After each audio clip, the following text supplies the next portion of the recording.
कर दिया कैंसिल?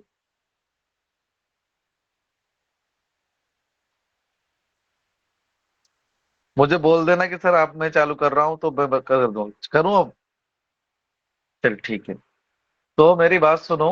हम लोग जो चैप्टर स्टार्ट कर रहे हैं, ह्यूमन हेल्थ एंड डिजीज, उसमें अपने को मेनली एनसीईआरटी के ऊपर ही फोकस करना है।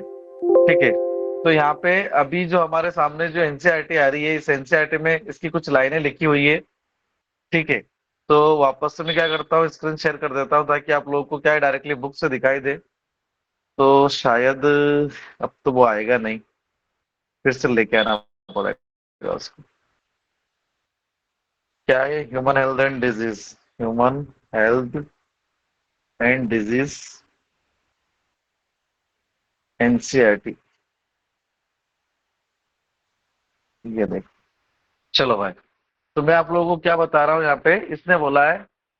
हाँ। Health for a long time was consider as a state of body and mind where there was a balance of certain humours. मतलब मेरी बात सुनो। शरीर के प्रति एक ऐसी धारणा बनाई गई है कि हम लोग हेल्थ सब सुन के क्या मानते हैं कि ये शरीर की एक क्या है, स्थिति है। स्थिति का मतलब इसने बोला ना, स्टेट ऑफ बॉडी। मतलब आपकी बॉडी की क्या कंडीशन है, उसी को हम लोग क्या कंसिडर कर लेते हैं, हेल्थ कंसिडर कर लेते हैं। ठीक है। अब यहाँ पे इसने कुछ ग्रीक के बारे में दे रखा है कि जो पहले ग्रीक फिलोसफर थे, जैसे हिपोक्रेट्स के नाम दे रखा है ना। और इंडियन आयुर्वेदा सिस्टम है, अपना एक मेडिसिनल सिस्टम है, आयुर्वेदा मेडिसिनल सिस्टम। तो इनमें जैसे एक चीज बता रखी है कि कोई भी एक पर्सन है जिसका ब्लैक बाइल, मतलब ये क्या है, कर दिया जैसे हमारे कैंसिल? बॉडी के अंदर ब्लड होता है ना, ऐसे एक चीज होती है जिसको ब्लैक बाइल बोला जाता है। तो उस ब्लैक बाइल की मदद से ये लोग क्या करते हैं, उस चीज को मतलब किसी भी व्यक्ति के बारे में कुछ आइडेंटिफाई करते हैं। जैसे इनने बोला कि अगर ब्लैक बाइल कुछ का कुछ डिनोशन हो रहा है तो उसको फीवर है, या वो व्यक्ति क्या हो सकता है, बीमार हो सकता है, ऐसा इनका मानना है। मतलब कुछ साइन एंड सिम्टम्स होते हैं बॉडी के ऊपर, जिनको देख के लोग उसको डिक्लेयर कर देते हैं कि ये व्यक्ति क्या हो चुका है, बीमार हो चुका है। जैसे मैं मोस्ट कॉमन एग्जांपल देता हूँ। आप सब लोगों ने जॉइंटिस का नाम सुना होगा। तो जॉइंटिस के केस में क्या होता है कि उस व्यक्ति का क्या होता है, जैसे आप लोग आईज को देखोगे तो क्या हो जाएगी, येलो कलर की आपको दिखाई देगी। तो ऐसे कुछ साइन एंड सिम्टम्स है जिसकी मदद से हम लोग क्या कर सकते हैं कि बॉडी की डिजीज को आइडेंटिफाई कर सकते हैं। ठीक है। अब हम यहाँ पे चलते हैं। The discovery of blood circulation by William Harvey. एक साइंटिस्ट है जिनका नाम है विलियम हार्वे। और इनने सबसे पहले हमारी बॉडी में ब्लड सर्कुलेशन के बारे में मतलब आइडेंटिफाई किया था या डिस्कवर किया था। इनने बताया कि ह्यूमन बॉडी के अंदर क्या होता है, ब्लड का सर्कुलेशन होता है। क्या होता है? ब्लड का सर्कुलेशन। ठीक है। ब्लड सर्कुलेशन होता है। ठीक है। उसके बाद में एक और चीज क्या बोली, the discovery of blood circulation by William Harvey using experimental method, है ना, and demonstrate of the normal body temperature in the person with black bile using the thermometer disproved the good humour hypothesis of health. अब जैसे वो अपन black humour की बात, अभी black bile की बात कर रहे थे। अब जमाना आगे बढ़ता है, विलियम हार्वे आते हैं। इनने बताया कि हमारी बॉडी के अंदर क्या होता है, ब्लड होता है। और ब्लैक बाइल के कंपैरिजन में ब्लड ज्यादा बेटर चीज है कि हमारी बॉडी की मतलब हम जिसको बोल रहे हैं हेल्थ को डायग्नोस करने के लिए ब्लड ज्यादा थिंग्स है। देखो आप लोग आज कि अगर व्यक्ति बीमार हो जाता है तो सबसे पहले क्या लगाया जाता है, उसका ब्लड टेस्ट लगाया जाता है ना। जैसे मतलब सीबीसी का आपने नाम सुना होगा।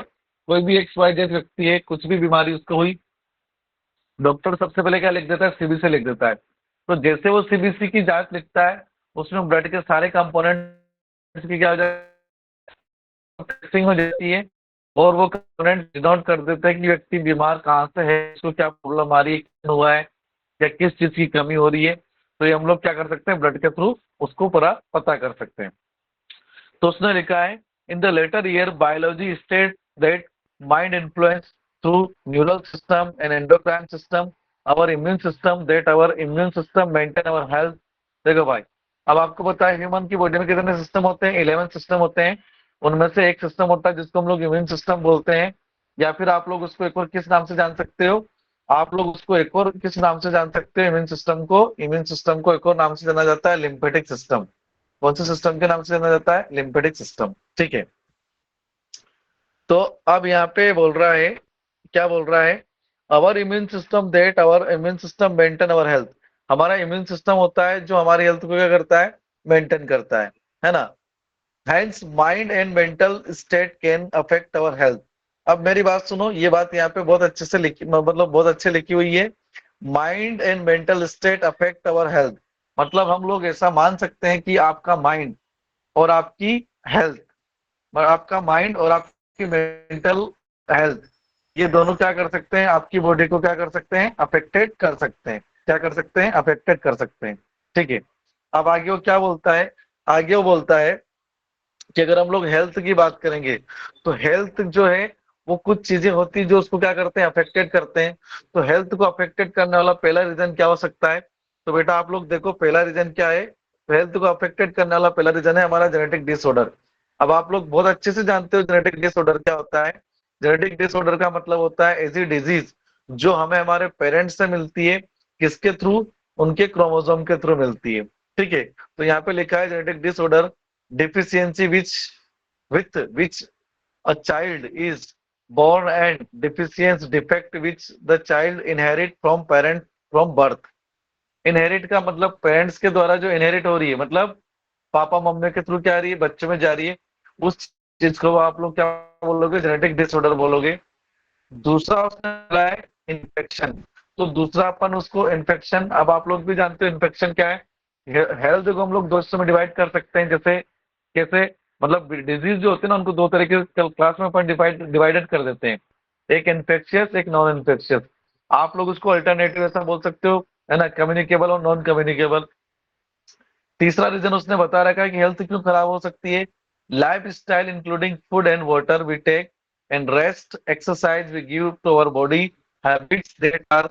देखो भाई, आज पहले के जमाने में लोग कैसे बीमार हो रहा था, उसके बहुत सारे रीजन है। लेकिन यहाँ पे आज इन 3 पॉइंट में सबसे बड़ा रीजन अगर मैं किसी चीज को मानता हूँ, तो सबसे बड़ा रीजन मैं मानूंगा यहाँ पे किसको, इस चीज को मानूंगा जिसने थर्ड पॉइंट दे रखा है ना, ये लाइफ स्टाइल। तो हम में से मोस्ट ऑफ लोगों की लाइफ स्टाइल क्या हो चुकी है, बहुत ज्यादा खराब हो चुकी है। अब मैं आप लोगों को एक बहुत बेसिक गणित बताता हूँ, एक लाइफ हमारी हेल्थ के बारे में। बेसिक गणित का मतलब मेरा क्या है यहाँ पे, बेसिक गणित भाई साहब मैं आपको ऐसे बता रहा हूँ कि आप लोग ये देखो, यहाँ पे मैं आप लोगों को एक ट्राइंगल बना के बता रहा हूँ। ठीक है। ये ट्राइंगल क्या बता रहा है यहाँ पे, ये जो ट्राइंगल मैंने बताया है, ये इंडियन लोगों की क्या बता रहा है, फूड हैबिट बता रहा है। मतलब ये होती है हमारी सुबह। सुबह हम लोग कितना ब्रेकफास्ट करते हैं मुझे नहीं पता, कितने लोग आज ब्रेकफास्ट करके जाते हैं मुझे नहीं पता। तो मैंने बोला है कि ये हमारी बॉडी को हम लोग सबसे ज्यादा क्या देते हैं, खाना, सबसे कम खाना देते हैं कब, सुबह। उसके बाद में लंच की बात आती है, तो थोड़ा बहुत आप लोग लंच में क्या दे रहे हो, फूड, बॉडी को फूड दे रहे हो। ठीक है। लेकिन इतना नहीं दे रहे हो जितनी उसको रिक्वायरमेंट है। और सबसे ज्यादा खाना आप उसको कहाँ देते हो, या शाम को देते हो। ये देखो भाई साहब, तो हमारा स्ट्रक्चर जो हो रहा है ना, वो स्ट्रक्चर भी हमारा कुछ इसी तरीके से हो रहा है। अब आप लोग इसमें कोई शर्माने वाली बात नहीं है। आजकल इंडिया का सबसे बड़ा जो चैलेंज है, वो इंडिया का सबसे बड़ा चैलेंज है ओबेसिटी। मतलब हमारा जो स्ट्रक्चर है, वो हमारा स्ट्रक्चर कुछ इस तरीके से होता जा रहा है। ठीक है। ये कंडीशन हो रही है इंडिया वालों की, बात समझ में आ रही है। तो इसका रीजन कौन है, ये इस तरह की फूड हैबिट। आप लोगों ने इस ट्राइंगल को ऐसे बना रखा है, सुबह सबसे कम खाना लेते हो, दिन में थोड़ा सा ज्यादा, और रात को अपने को भरपेट चाहिए, और अच्छे से अच्छा खाना रात को अपने को चाहिए। तो ये जो ट्राइंगल ये हमारी बॉडी की हालत ऐसा कर देता है। अब इसके अलावा अब मैं आप लोगों को क्या बोलना चाह रहा हूं, तो हमारा कहना यहाँ पे है कि हमें बस हमारे फूड ट्राइंगल को क्या करना है, चेंज करना है। फुट ट्राइंगल को क्या करना है, कैसा चेंज करना है, ये करना है आपको। आप लोग सुन लो यहाँ पे, जितना हो सकता है इस टाइम पे आप लोग बहुत अच्छे से अच्छा ब्रेकफास्ट करो मॉर्निंग में। और उसके बाद में 11-12 बजे जो आपका लंच होता है, जितना आपको दबा के खाना है यहाँ पे खा लो, और सुबह जितना खा सकते हो खा लो, कोई इश्यू नहीं है। तो यहाँ पे खाने से उसके बाद में आप लोग डिनर पे आओ, तो बहुत छोटा सा आपको डिनर करना है, एकदम लाइट वेट में। तो आपकी बॉडी का स्ट्रक्चर क्या रहेगा, बिल्कुल प्रॉपर तरीके से रहेगा, है ना।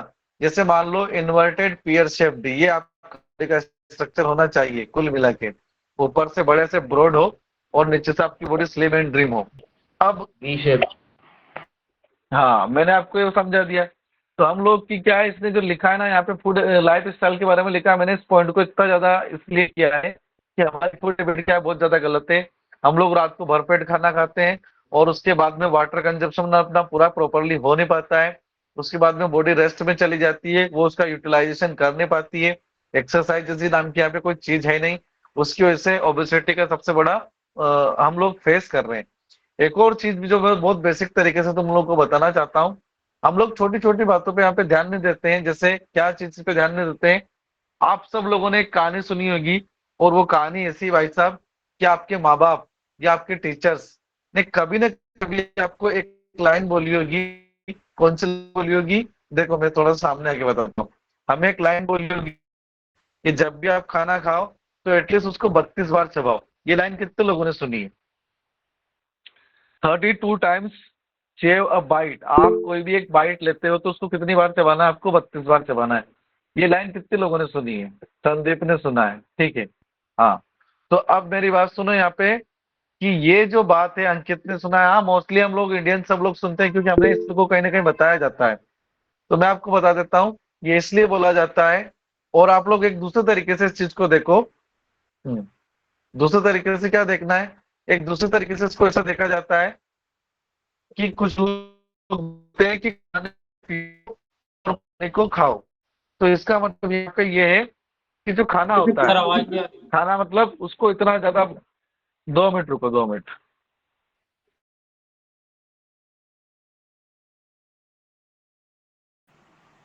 खाने को पियो और पानी को खाओ।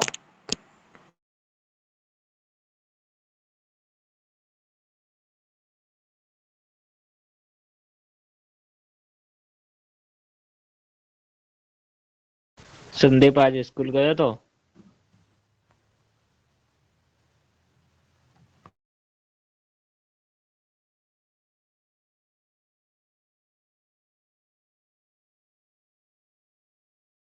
आज कौन गया था स्कूल?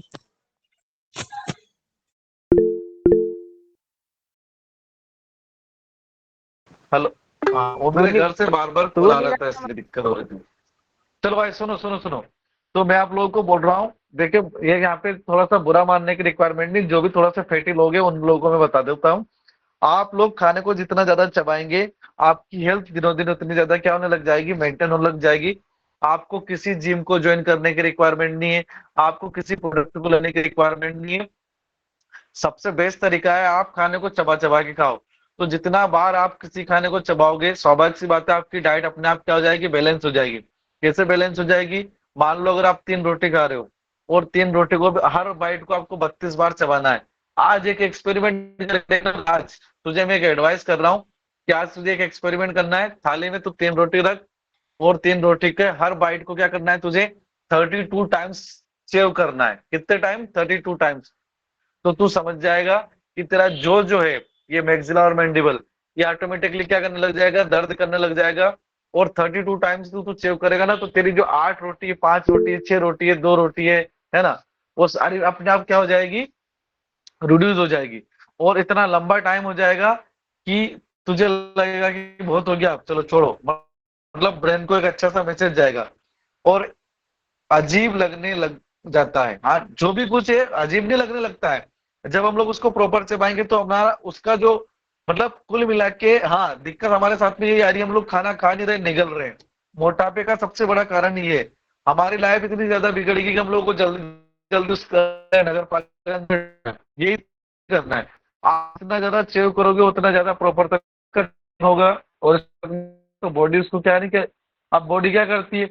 बॉडी उसको रिजेक्ट कर देती है। आप पूरा का पूरा भेज देते हो यार, कहाँ से स्टमक उसको चबाएगा? स्मॉल इंटेस्टाइन उसके ऊपर काम करेगी, तो ऐसे उसको एक्स्ट्रा फैट के फॉर्म में डाल देती है। वो खाती ही नहीं उसको। मतलब प्रॉपर से ये हो नहीं पाता। ठीक है। तो यहाँ पे मेरा कहना यूं है कि खाने को आप लोग अच्छे से चबाओ। एक और चीज मैं आपको क्या बोल रहा हूँ, एक और चीज मैं आपको बोल रहा हूँ कि चबाने वाला मैटर मेरा हो गया। ठीक है। एक और चीज मेरा कहने का मतलब यह है कि एक 12 आवर्स का गैप दो। 12 आवर्स का गैप का मतलब क्या है? जैसे अभी आपके कितने बज रहे? 6:45 बज रहे। तो आप जैसे क्लास खत्म होती है, आप 7 बजे खाना खा लो। और आप यहाँ पे एक कंडीशन अप्लाई कर दो कि सुबह 7 बजे तक आपको किसी भी प्रकार का सॉलिड आपकी बॉडी को देना नहीं है। ठीक है। हालांकि ये चैप्टर अपन ने स्टार्ट ही नहीं करा, अपन दूसरी बातें में उलझ गए। लेकिन ये ऐसी बातें हैं जो हमारी हेल्थ के लिए सबसे ज्यादा कंपलसरी है। अगर आप लोगों ने 12 आवर का गैप दे दिया बॉडी को, ये 7 बजे के बाद में कसम खा लो कि किसी भी प्रकार का सॉलिड हमें अपनी बॉडी के अंदर नहीं डालना है। आपकी बॉडी अपने आप क्या करेगी, हील करेगी, मेंटेन करेगी। बात समझ में आ रही है? हाँ। अब मैं वापस आ जाता हूँ अपने चैप्टर पे, थोड़ा सा इसको देख लेते हैं। क्या है कि ज्ञान तो चलता रहता है। कहाँ गया?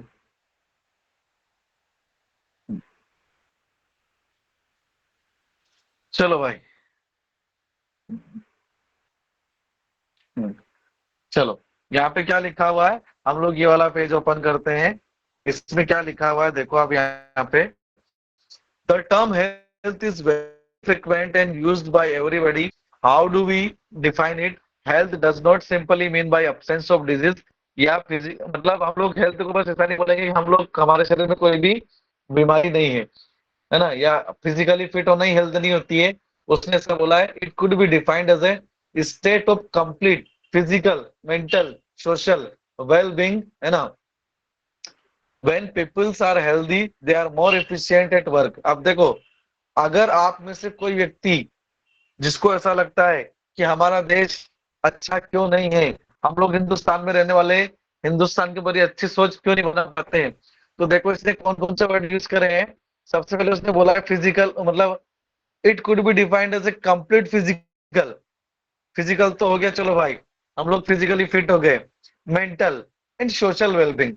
अब हमारे साथ में दो सबसे बड़ी समस्याएं, मेंटल एंड सोशल वेलबींग। आप ना तो मेंटली अच्छे हो, ना सोशली अच्छे हो। लिए अच्छे होने का मतलब ये है कि अगर आपके घर से कचरा निकलता है तो आप उसको नहीं फेंकेंगे। और हम लोग क्या करते हैं, हमारे घर के सामने फेंकते हैं।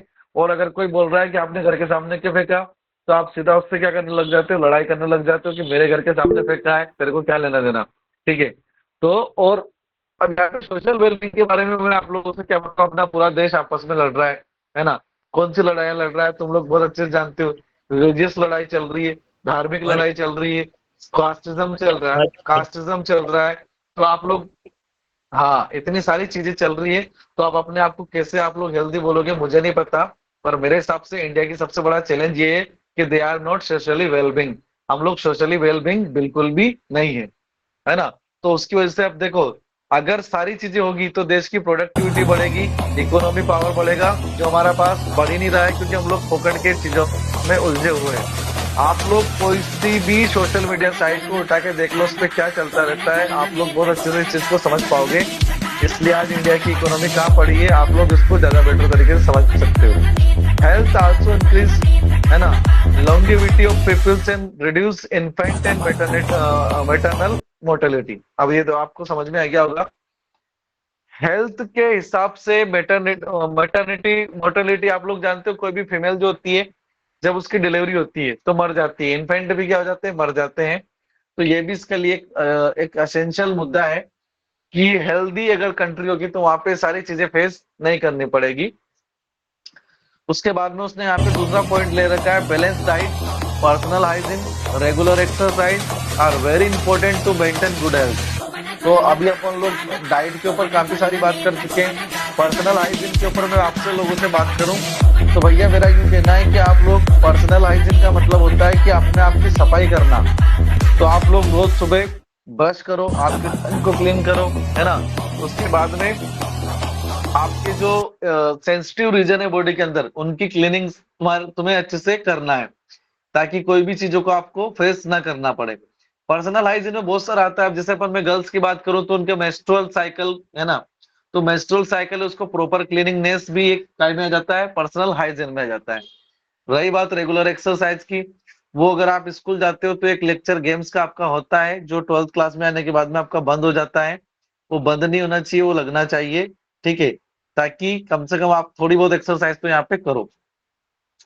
आगे चलते हैं, योगा के बारे में वो बात कर रहा है। Yoga has been practice since the immemorial to achieve physical and mental health. ये बात बहुत ज्यादा सही है और इसको आज धीरे धीरे पूरी दुनिया भी मानने लगी है कि जो व्यक्ति योगा का सहारा लेता है, मतलब हम लोग, एक वर्ड बताता हूं मैं आप लोगों को, जितेंद्रीय। वर्ड कितने लोगों ने सुना है जितेंद्रीय? ये इधर लिख देता हूं मैं, जितेंद्रीय। ये रहा आपका जितेंद्रीय, या जितेंद्र जिसका नाम होता है। जितेंद्र का मतलब होता है जिसने अपनी इंद्रियों को जीत लिया है। ठीक है, जैसे हमारे हनुमान जी थे, उनने अपनी इंद्रियों को जीत लिया था, है ना। तो ऐसे सारे देवता या ऐसा इंसान जिसने अपने इंद्रियों को जीत लिया है। इंद्रियों का मतलब यहाँ पे किससे है? सेंस ऑर्गन से। सेंस ऑर्गन मतलब हाँ, सेंस ऑर्गन का मतलब क्या है यहाँ पे? जैसे आपका नाक कान मुंह, नाक कान मुंह बोलना गलत है। नाक मतलब बिल्कुल सेंसरी ऑर्गन है, नोज, उसके बाद में आईज, उसके बाद में ईयर, उसके बाद में स्किन। मुंह नहीं बोलना है अपने को, टंग बोलना है। मुंह के अंदर क्या होती है? टंग। तो इन सारी चीजों के ऊपर अगर आपका कंट्रोल है तो आप लोग जितेंद्रिय हो जाओगे। ठीक है, मतलब कोई कुछ बोले उससे अपने को फर्क नहीं पड़ना चाहिए। आगे चलते भाई, ये क्या बोल रहा है? अब इतना तो हो गया, awareness about disease and their effect on different bodily function, vaccination, है ना, immunisation against infectious disease, proper disposal of waste, control of vector and maintenance of hygiene in in food. उसके बाद में water resources are necessary for achieving good health. अब हम लोग school की बात करेंगे, यहाँ पे सबसे पहले चलते हैं। हम लोगों को यहाँ पे जानकारी होना चाहिए कि हमारे स्कूल में जो पानी की टंकी आ रही है उसकी प्रॉपरली सफाई हो रही है कि नहीं हो रही है। उसके बाद में दूसरा इसने क्या बोल रखा है? वैक्सीनेशन। वैक्सीनेशन जैसे हमें हमारे बच्चों को पोलियो का वैक्सीन पिला, मतलब क्या दवा दी जाती है एक तरीके से, क्या वैक्सीनेशन है। और जो न्यूबॉर्न बेबी होते हैं, आप लोग अपने इंडिया वाले तो उसको ऐसा समझते हैं कि 6 महीने का टीका, 3 महीने का टीका, 12 महीने का टीका, 18 महीने का टीका। दरअसल वो जो टीके होते हैं वो आपको अलग अलग चीजों के लिए लगाए जाते हैं। किसी को पता है अलग अलग चीजों का के लिए लगाया जाता है? मान लो किसी को स्मॉल पॉक्स के पर्पज से लगाया जा रहा है, किसी को काली खांसी के लिए लगाया जा रहा है, किसी को बीमारियां से निपटने के लिए हमें अलग अलग वैक्सीन लगाए जाते हैं। Is that clear? अब हम लोग और आगे चलते हैं। when the functioning of one or more organ of or system of the body adversely affected, characterized by appearance of various sign and symptoms। अब आप लोग इन चीजों को क्लियर कर लो। मैं आपको 9th में भी कर चुका हूँ, संदीप अगर क्लास में आया होगा तो उसको पता होगा। बाकी लोग से मैं थोड़ा सा उम्मीद कम करूंगा। साइन एंड सिम्टम्स का मतलब क्या होता है भैया? मैंने आपको 9th क्लास में बहुत अच्छे से एक्सप्लेन किया था इसको। कोई बताना चाहेगा मुझे साइन और सिम्टम्स का मतलब क्या होता है? सर अगर कोई भी अपन को डिसीज है तो वो साइन और सिम्टम्स बताती है। नहीं, साइन और सिम्टम्स दोनों वर्ड में क्या डिफरेंस है? क्या डिफरेंस है सर साइन और साइन, सिम्टम्स से? सर साइन मतलब सर कहीं सूझ सिम्टम जो होता है माइट माइक करता है डिसीज को, सिंगन जो होता है उसमें प्रेजेंस होती है पार्टिकुलर डिसीज। नहीं, मुझे एग्जांपल लेके बताओ ना कि सर ये चीज साइन है और ये चीज सिम्टम्स है। कोई भी सर बीमारी का अगर, एग्जांपल लो। सर अगर कोई चीज सूझ गई है तो हाँ। सर वो उस डिसीज का सिम्टम्स है। हाँ, और अगर अगर अपन को मेंटली अफेक्ट हो रहा तो सर वो साइन है। बहुत बढ़िया। पता नहीं क्या बोल रहा है। चलो भाई, अभी सर तू बोल रहा है क्या संदीप? बुखार आना साइन है। बुखार आना साइन है? हाँ, और अच्छा। ये और जो नोजिया पर्सन फटीग फील करता है ना, तो जो पर्सन फील सिम्टम्स करता है उसे सिम्टम कहते हैं। फील करने को मेरी सिम्टम बात कहते तो, हैं। और आप डॉक्टर के पास गए। सुनो अब इधर, आप डॉक्टर के पास गए, डॉक्टर ने आपकी आंखें देख, आपका टंग देखा, है ना, आपकी ईयर देखे, ये सारी चीजें देखी। तो यहाँ पे वो आपकी क्या चीजें आइडेंटिफाई करने की कोशिश, वो आपके साइन देख रहा है। और सिम्टम्स का मतलब जो आप उसको बोल बोल के बताते हो कि डॉक्टर साहब मेरे छाती में दर्द करता है ना, मेरे पेट में गुड़गुड़ होती है। तो जो हमारे मुंह के द्वारा बोला जा रहा है ये क्या है? सिम्टम्स है। और जो वो हमारी बॉडी के ऊपर अपीयर्स हो रहे हैं, अपीयर्स मतलब जो दिखाई दे रहे हैं हमारे फेस, जैसे अपन जॉइंटिस का केस लेते हैं तो आईज अपनी कैसी हो जाएगी? येलोइश कलर की हो जाएगी। नेल कैसे हो जाएंगे? येलोइश कलर के हो जाएंगे। तो ये आपके क्या हो जाएंगे? साइन हो जाएंगे। Is that clear? समझ में आ गया? हाँ। अब आगे चलते हैं। इसने आगे क्या बोला है? तो इसने यहाँ पे डिजीज को दो हिस्सों में डिवाइड किया है। एक डिजीज को बोला है इसने इन्फेक्शियस डिजीज, और एक को बोला है इसने नॉन इन्फेक्शियस डिजीज। इन्फेक्शियस मतलब कम्युनिकेबल, और नॉन इन्फेक्शियस मतलब नॉन कम्युनिकेबल। तो वो सारी डिजीज जो एक व्यक्ति से दूसरे व्यक्ति में क्या होती है? फैलती है, उसको हम लोग इन्फेक्शियस डिजीज बोलेंगे। और नॉन इन्फेक्शियस डिजीज हम लोग किसको बोलेंगे? जो एक व्यक्ति से दूसरे व्यक्ति के अंदर नहीं जाती है उसको हम लोग क्या बोलेंगे? Non infectious disease. देखो एग्जाम्पल से समझो, मान लो अभी हम लोगों ने कोविड-19 फेस किया, तो कोविड-19 क्या था? कोविड-19 इन्फेक्शियस डिजीज था। और अगर किसी व्यक्ति को क्या हो रहा है, नॉन इन्फेक्शियस का एग्जाम्पल कौन है? कैंसर है। अगर किसी व्यक्ति को कैंसर हो रहा है, तो वो स्वाभाविक सी बात है कि एक आदमी से दूसरे व्यक्ति में नहीं फैलेगा, तो हमारा क्या हो जाएगा? नॉन इन्फेक्शियस हो जाएगा। इतनी बात में आ गई। इसके अलावा इस चैप्टर के अंदर हम हेल्थ से रिगार्डिंग करेंगे अल्कोहल अब्यूज। ये भी हमारी हेल्थ को खराब करने में सबसे ज्यादा रोल प्ले करता है। ठीक है, एक चीज और पढ़ लेते हैं, उसके बाद अपने क्लास को अपन ओवर करेंगे। तो सबसे पहले आप लोग ये वर्ड जो आपको दिखाई दे रहा है पैथोजन, इस पैथोजन को समझो। पैथोजन का मतलब होता है डिजीज कॉजिंग ऑर्गेनिज्म। क्या बोलते हैं? इस दुनिया में वो तमाम माइक्रो ऑर्गेनिज्म क्यों बोला जाता है? बिकॉज मोस्टली ये माइक्रो ही होते हैं। बैक्टीरिया, वायरस,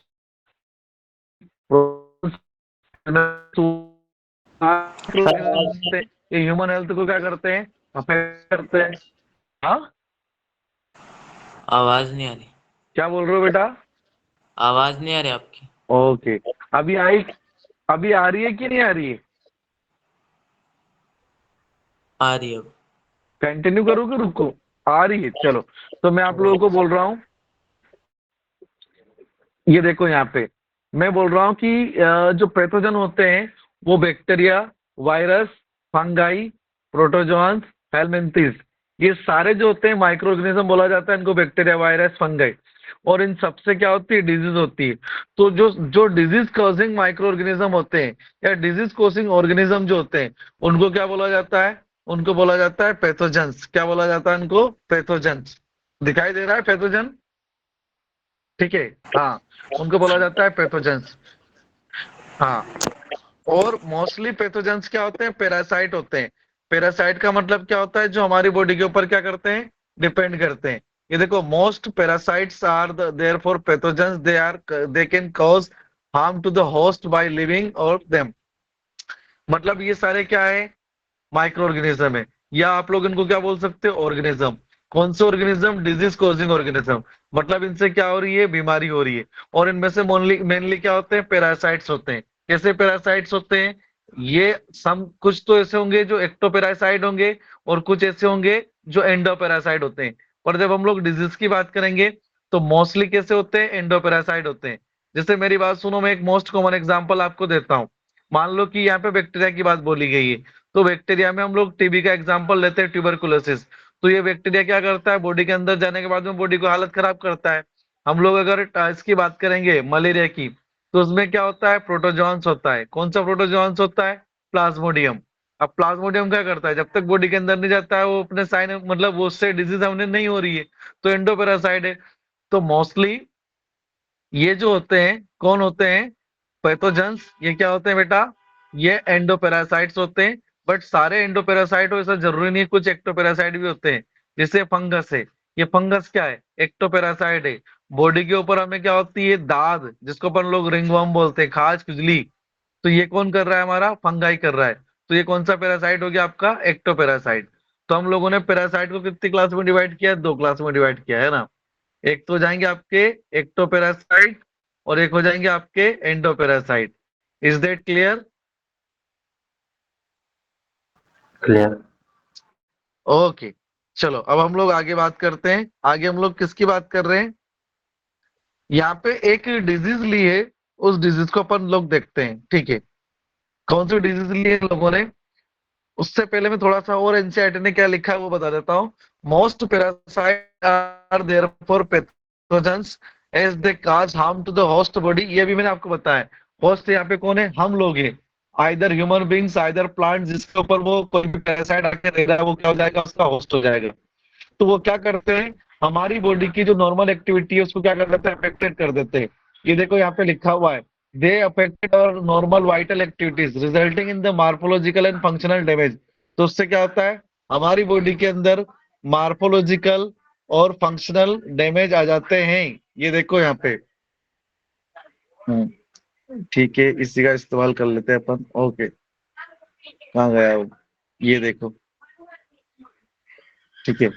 उसने बोला है कि जब कोई भी पैथोजन हमारी बॉडी के अंदर एंटर करते हैं और अपने आप को वो क्या करते हैं, उनके नंबर्स इंक्रीज करते हैं, तो हमारी जो नॉर्मल एक्टिविटीज है वो अफेक्टेड होगी, उससे हमारी बॉडी के अंदर मार्फोलॉजिकल और फंक्शनल क्या हो जाएंगे, डैमेज हो जाएंगे। ठीक है।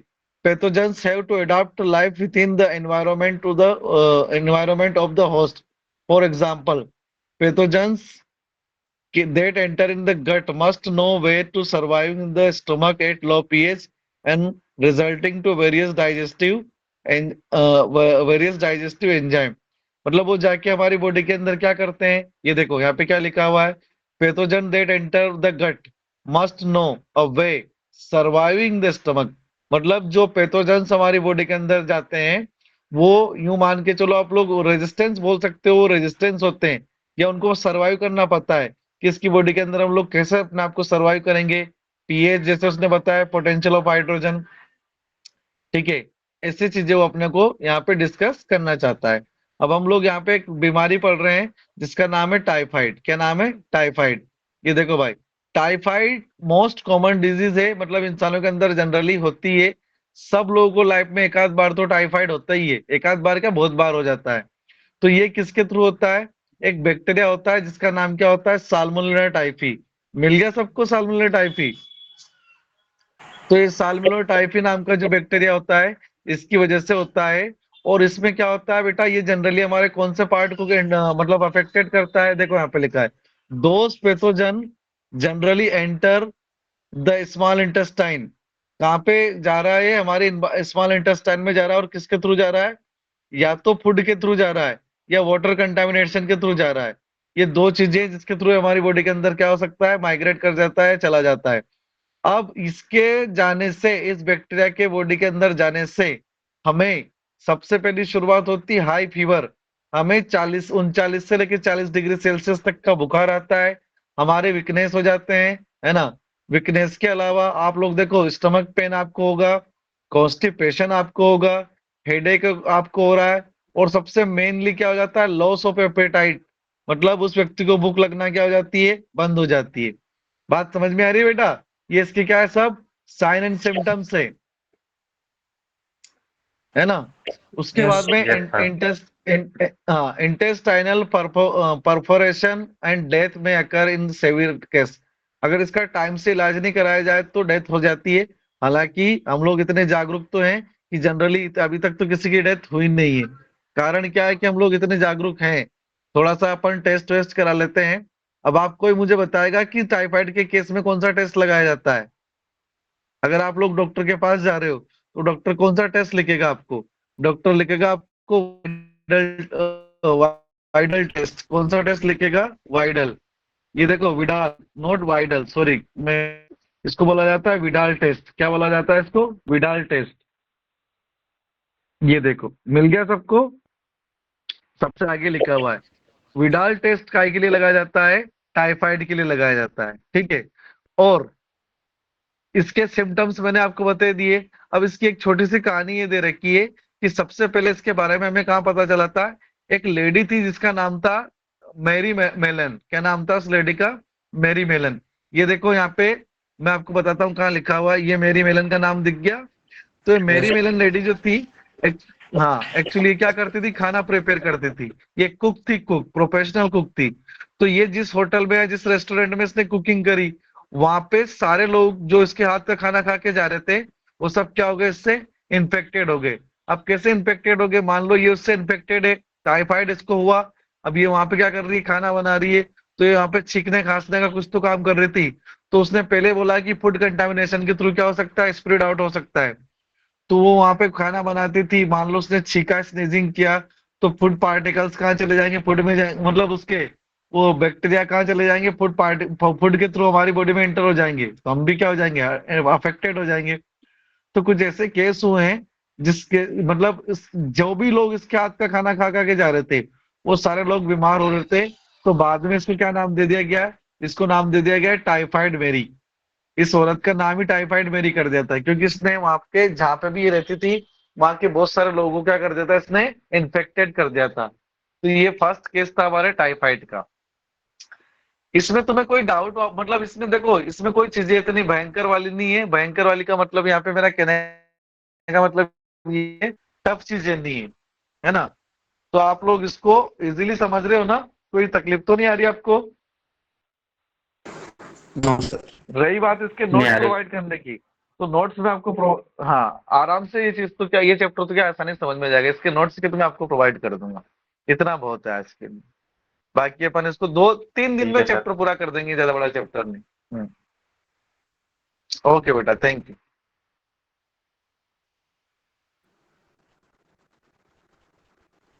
गाइस